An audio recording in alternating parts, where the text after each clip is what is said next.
আসসালামু আলাইকুম বন্ধুরা, আজকে তো দুপুরে রান্না করতে চলে এসেছি। আর এখানে আগে মশলা এসে ভুনায় নিচ্ছি। আর এইদিকে আছে করলা, বেগুন, সজনে ডাঁটা, আলু, বিচি, মানে 6-7 রকমের তরকারি আজকে মিক্স করে চচ্চড়ি বানাবো। তো সেই জন্য এইদিকে এই যে আমার মশলা ভুনানো হয়ে গেছে। আর এখন দিয়ে দিচ্ছি গাইস। এই 5-6 রকম তরকারি কিন্তু মিশালা করে তরকারি কিন্তু চচ্চড়ি কিংবা ঝোল করেন। এটা কিন্তু আমরা গ্রামের মানুষ খাই, আর এটা কিন্তু খেতে অনেক স্বাদ লাগে। তো এর সাথে আরেকটা জিনিস আছে, সেটাও দিব। তো সবার সাথে থেকে ভিডিওটা দেখ। এই তো সেই জিনিস, এক মুঠ ডাল ধুয়ে সুন্দর করে পরিষ্কার করে লেছি। আর এখন এই ডালগুলো না দিয়ে দিব।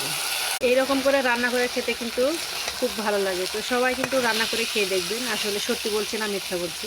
আর এইবারে তো ঝোল দিচ্ছে। এই তো গাইস, আমার চচ্চড়ি হয়ে গেছে।